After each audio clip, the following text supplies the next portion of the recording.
తెలుస్తుందండి. ఆ, అసలు మీకు విషయం చెప్తాను. మనం ఈరోజు మాట్లాడుతున్నాం. ఉమ్, కానీ హైందవులు ఉన్నటువంటి వాళ్ళకే ఉమ్, వాళ్ళు ఏం మాట్లాడుతున్నారో అని తెలుస్తుంది. వాళ్ళే ఖండిస్తున్నారు. మా వోడు మాట్లాడేది కరెక్ట్. మా వోడు మాట్లాడేది కరెక్ట్ కాదు. మా వోడు చెప్పేది కరెక్ట్. మా వోడు అట్ట మాట్లాడు.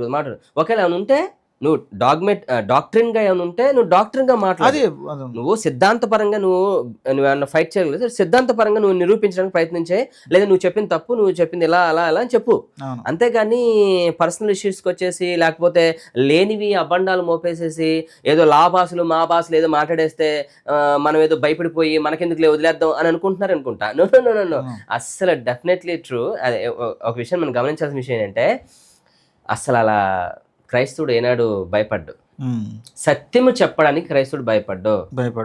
భయపడలేదు కాబట్టే ఎప్పటికి క్రైస్తవం ఉంది. Yes. ఉంటది ఇంకా. అవసరమైతే ప్రాణం వదిలేస్తాడు కానీ సత్యం మాత్రం చెప్పుకుని మానడు. మాండ అండ్ వాళ్ళకు నోరు పారేసుకోడు క్రైస్తవుడు. క్రైస్తవుడు. అవును, ఎందుకంటే మా దేవుడు మనకు నేర్పించాడు. అవును. మనం ఎంతగా మాట్లాడాలో, ఎలా పొరుగువాన్ని గౌరవించాలో, ఎంత మర్యాదగా ఉండాలో, ఎక్కడ దాకా మనం మాట్లాడవచ్చో అక్కడ వరకే మనకు నేర్పించాడు. అవును. కాబట్టి వాళ్ళలాగా మన నోరు జారం.